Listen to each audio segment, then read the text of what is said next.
নমস্কাৰ ছাত্ৰ ছাত্ৰীসকল ইউকেএম ষ্টাডিলৈ তোমালোকক স্বাগতম জনাইছো। আজি আৰু এটা নতুন ভিডিঅ' লৈ তোমালোকৰ আগলৈ আহিছো। আজিৰ এই ভিডিঅ'টো তোমালোকৰ কাৰণে যোৱা বছৰ অৰ্থাৎ 2021 চনৰ 6 মাহিলী পৰীক্ষাৰ প্ৰশ্নোত্তৰখিনি লৈ আহিছো। তো বলা আজিৰ এই ভিডিঅ'টো আমি আৰম্ভ কৰো। 1 নম্বৰত আছে গণিত বিষয়ৰ প্ৰশ্নোত্তৰ। তো 1 নম্বৰত আহিছিল অখণ্ড সংখ্যাৰ যোগাত্মক একক মৌলিক কি? এটা ত্ৰিভুজৰ আটাইকেইটা কোণৰ সমষ্টি কেইসমূহ কোণ? অনুপাতত প্ৰকাশ কৰা সংখ্যাবোৰক কি সংখ্যা বোলে? এটা বীজগণিতীয় ৰাশিৰ উদাহৰণ দিয়া। 4x² PR ৰত r ৰ সহগ নিৰ্ণয় কৰা। এটা সংখ্যাৰ লগত 5 যোগ কৰিলে 19 ইয়াক সমীকৰণে প্ৰকাশ কৰা। দুটা ঋণাত্মক অখণ্ড সংখ্যাৰ পূৰণফল এটা কি সংখ্যা? 0 হৰণ a = কি হ'ব? এক সমস্ত 6 ভাগৰ 5ৰ প্ৰতিক্ৰম কি হ'ব? একাধিক ভগ্নাংশৰ গসাউ সমান কি হ'ব? এইখিনি আছিল 1 নম্বৰীয়া কোৱেশ্চন। গোটেইখিনি মই ক'বলৈ গ'লে বহুত দীঘলীয়া হ'ব ভিডিঅ'টো, সেই কাৰণে খালি তোমালোকক দেখুৱাই গৈ আছো কি হ'ব। তে নেক্সট পেজ এনে দুটা সমীকৰণ লিখা যাৰ মূল বা বীজ 2। তাৰপিছত 3 নম্বৰত দিছে সমাধান কৰা। লাষ্টৰটো আছে এটা চতুৰ্ভুজৰ তিনিটা কোণ ক্ৰমে 90 ডিগ্ৰী 120 ডিগ্ৰী আৰু 40 ডিগ্ৰী, বাকী কোণটো কিমান? এটা একেবাৰে সহজ, তোমালোকে নিজে পাৰিবা। এইটো তিনিটা কোণ দিয়া আছে, তিনিটা কোণৰ যোগফল কিমান হ'ব? সেইটো 360 ডিগ্ৰীৰ পৰা বাদ দিলে হৈ গ'ল। 4 নম্বৰত দিছে এটা ত্ৰিভুজৰ এটা কোণ 95 ডিগ্ৰী, আন দুটা কোণ ক্ৰমে 2x ডিগ্ৰী আৰু 3x + 5 ডিগ্ৰী হয়, তেন্তে x ৰ মান নিৰ্ণয় কৰা। এটা ত্ৰিভুজ দিয়া আছে, বাকী দুটা x ৰ মান উলিয়ালে ইয়াত গোটেই কেইটাৰ আমি মান পাই যাম। 6 নম্বৰ আছে এটা আয়তৰ দিক কিমান, প্ৰস্থ ইমান মিটাৰ, ইয়াৰ কৰ্ণ এডালৰ দিক কিমান হ'ব? এইটো পাইথাগোৰাছৰ সূত্ৰ মতে কৰিব লাগিব। 7 নম্বৰ এতৰ যোগফলৰ পৰা এত বিয়োগ কৰা। এই দুটা যোগ কৰিব লাগিব, তাৰ পিছত বিয়োগ কৰি দিলে হৈ গ'ল। 8 নম্বৰ তিনিটা ক্ৰমিক যুগ্ম সংখ্যাৰ সমষ্টি 96 সংখ্যা কেইটা কি হ'ব? ক্ৰমিক যুগ্ম সংখ্যা যিহেতু দিছে, তো কি কৰিব লাগিব? প্ৰথমটো x ধৰিব লাগিব, তাৰ পিছত x + 2, তাৰ পিছত x + 4, পিছত এইকেইটাৰ সমষ্টি 96, পিছত x ৰ মান উলিয়াই দিলে হৈ যাব। 9 নম্বৰত দিছে সূত্ৰ লিখি চিত্ৰ আঁকা। সম্পূৰক কোণ, বিপৰীত একান্তৰ কোণ, সন্নিহিত আৰু পূৰক কোণ। এই গোটেই কেইটা কোণৰ ওপৰত মই এটা নেক্সটত ভিডিঅ' দিম, তাৰ পৰা তোমালোকে এই গোটেই কেইটাৰ বিষয়ে পাই যাব পাৰিবা। আৰু কেইটামান আছে সেইখিনি মই দিম লগত। সেইখিনি আছিলে গণিতৰ প্ৰশ্ন উত্তৰ। এতিয়া পিছত বিজ্ঞানলৈ যাওঁ। 1 নম্বৰত দিছে তলৰ শুদ্ধ উত্তৰটো বাছি উলিওৱা। অমৰলতা, অমৰলতাটো কি হ'ব? এইটো হ'ব পৰজীৱী। এবিধ উদ্ভিদ যিয়ে পোক পতংগ খাদ্য হিচাপে গ্ৰহণ কৰে, এটা হ'ব কলচি উদ্ভিদ। মই গোটেই ক'ব নাযাওঁ, বহুত দীঘলীয়া হ'ব। লাষ্টৰটো আছে পাতত থকা যিটো ছিদ্ৰৰ সহায়ত উদ্ভিদে গেছ বিনিময় কৰে তাক কি বোলে? পত্ৰৰন্ধ্ৰ। দ্ৰুতি মানে কি? পাতৰ আৱবোৰ কিহৰ দ্বাৰা গঠিত? উদ্ভিদে উশাহত যি গেছ লয়? কোনবিধ মাটিত হিউমাছ বেছি থাকে? দ্ৰুতি জোখা দুবিধ সঁজুলিৰ নাম এমিবাই কেনেদৰে শ্বাসকাৰ্য সমাধা কৰে? 9 নম্বৰ আছে দুবিধ প্ৰাকৃতিক সূচকৰ নাম লিখা। ডায়েৰিয়া কি কাৰণত ডায়েৰিয়া হ'ব পাৰে? মাটিৰ ক্ষয়ীভৱন ৰোধ কৰিব পৰা 3টা উপায় লিখা। 6 নম্বৰ এইটো অংক মই মোৰ ভিডিঅ'ত দিছো, তাৰ পৰা চাই ল'ব পাৰিবা। 7 নম্বৰ খালী ঠাই। 8 নম্বৰ চমুটুকা সৰল দোলক জলবতাহ স্বভাৱত শোষণ। 9 নম্বৰ প্ৰকৃতিৰ পৰা পোৱা অম্লবোৰক কি ভাগত ভাগ কৰিব পাৰি? তো অতিৰিক্তৰ পৰা আহিছে। দৈ গাখীৰ আৰু পৰুৱাৰ শুঙত কি এচিড থাকে লিখা। 9 নম্বৰৰ ক নম্বৰটো মই মোৰ অতিৰিক্ত কুৱেশ্যন পেপাৰত দিছো। সেউজীয়া উদ্ভিদৰ খাদ্য সংশ্লেষণ প্ৰক্ৰিয়াতে চমু বৰ্ণনা দিয়া। মুণ্ডন বা নোম কৰোৱা পদ্ধতিটো লিখা। এই পদ্ধতিতে কি যন্ত্ৰ ব্যৱহাৰ কৰা হয়? 12 নম্বৰ কাৰণ দৰ্শোৱা। আজি গৰমৰ দিনত বগা পাতল কাপোৰ পিন্ধো আমি। চামুচ এখনৰ এটা মূৰ তপতালে অলপ পিছতে আনটো মূৰ তপত হয়। তাৰপিছত এক নিৰ্দিষ্ট মাটিৰ নমুনা এটাৰ মাজেৰে 200 মিলিলিটাৰ পানী অন্তঃস্ৰাৱণ হ'বলৈ 40 মিনিট সময় লাগে। পানীৰ অন্তঃস্ৰাৱণৰ হাৰটো নিৰ্ণয় কৰা। এইটো হৰণ কৰি দিলে ওলাই যাব। পাৰ্থক্য পৰজীৱী, মৃতজীৱী, অম্ল আৰু ক্ষাৰক। ক অংশৰ লগত খ অংশ মিলোৱা।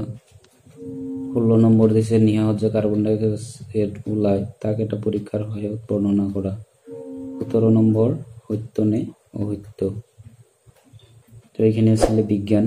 এতিয়া আমি যাওঁ সমাজ বিজ্ঞান। হৈছে সমাজ বিজ্ঞান। 1 ডিগ্ৰী দ্ৰাঘিমাংশৰ পাৰ্থক্য, সময়ৰ পাৰ্থক্য কিমান, আটাইতকৈ কম খৰচী পৃথিৱীৰ প্ৰশ্ন সহজে দিছে। ভাৰত ত্যাগ আন্দোলন কোন চনত হৈছিল? 2 নম্বৰ খালী ঠাই পূৰ কৰা। 3 নম্বৰ প্ৰথমটো দিছে দ্ৰাঘিমাংশ বুলিলে কি বুজা। 4 নম্বৰ দিছে চমটুকা। চমটুকা কেইটা হ'ল? কালিদাস, মানসময়, নৱৰত্ন, অসমৰ ৰাষ্ট্ৰীয় উদ্যান, কনিষ্ক। 5 নম্বৰত ক অংশৰ লগত খ অংশ মিলোৱা। 6 নম্বৰ উত্তৰ লিখা। অলপ ডাঙৰ ডাঙৰ দিছে। মানৱক কিয় সম্পদ বোলা হয়? পৃথিৱীৰ অন্তৰ্ভাগৰ এটা চিত্ৰ আহিছে তোমালোকৰ। প্ৰস্থ পতাকা কি? উদাহৰণ দিয়া। তুন্দ্ৰা অঞ্চলৰ বিষয়ে আহিছে। নিৰ্বাচনী আয়োগৰ বিষয়ে আহিছে। গণতন্ত্ৰ প্ৰচাৰ মাধ্যমসমূহে কেনেদৰে ভূমিকা পালন কৰে? এইটো কুৱেশ্যন মোৰ লিখাই দিয়া আছে, তোমালোকে তাৰ পৰা চাই ল'ব পাৰিবা। গুপ্ত সাম্ৰাজ্য পতনৰ কাৰণ, ভাৰতীয় সভ্যতা সংস্কৃতি, গ্ৰীকসকলৰ প্ৰভাৱ। এইখিনি আছিলে সমাজ অধ্যয়নৰ কুৱেশ্যন। এতিয়া আমি হিন্দী লৈ যাওঁ। হিন্দী প্ৰথমতে দিছে কবিতা 10 শাৰী লিখিব দিছে। নন্না মুন্না ৰাহি হুঁ আৰু জিনা জিলানা মত ভুলানা। পূৰ্ণ বাক্য উত্তৰ লিখা দিছে। তাৰপিছত সংক্ষেপ মে উত্তৰ লিখো। তো সংক্ষেপত দিছে লিখিব। তাৰপিছত আহিছে 4 মিত্ৰ কাহিনী কো সৰল হিন্দী মে লিখো। সেইটো তোমালোকে কাহিনী শিকিব লাগিব আৰু 2-এটা কাহিনী শিকিবা। মই এটা 2টা পাৰিলে তোমালোকক দিম। তাৰপিছত দিছে চমটুকা বাবা ভাৰতী, স্বামী বিবেকানন্দ, খৰক সিং।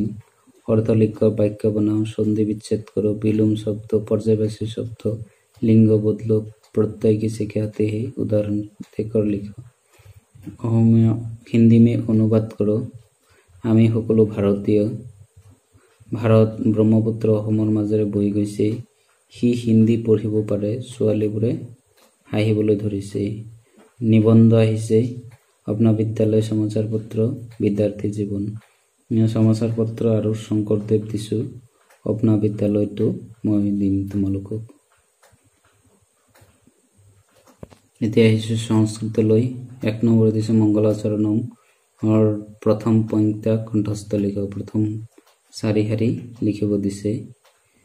2 নম্বৰত মাতৃভাষাত অনুবাদ কৰা দিছে। 3 নম্বৰত গীতামৃতম লিখিব দিছে। একপদনে উত্তৰত মানে এটা শব্দত উত্তৰ। 5 নম্বৰ শ্লোকাংশত মিলায়ত মানে শ্লোকবিলাক মিলাব দিছে। 6 নম্বৰ সংখ্যাবাচক শব্দ ৰিক্ত স্থানানি পূৰয়তু। সংখ্যাবাচক শব্দ দি খালী ঠাই পূৰ কৰিব দিছে। পূৰ্ণ বাক্যত উত্তৰ দিয়া।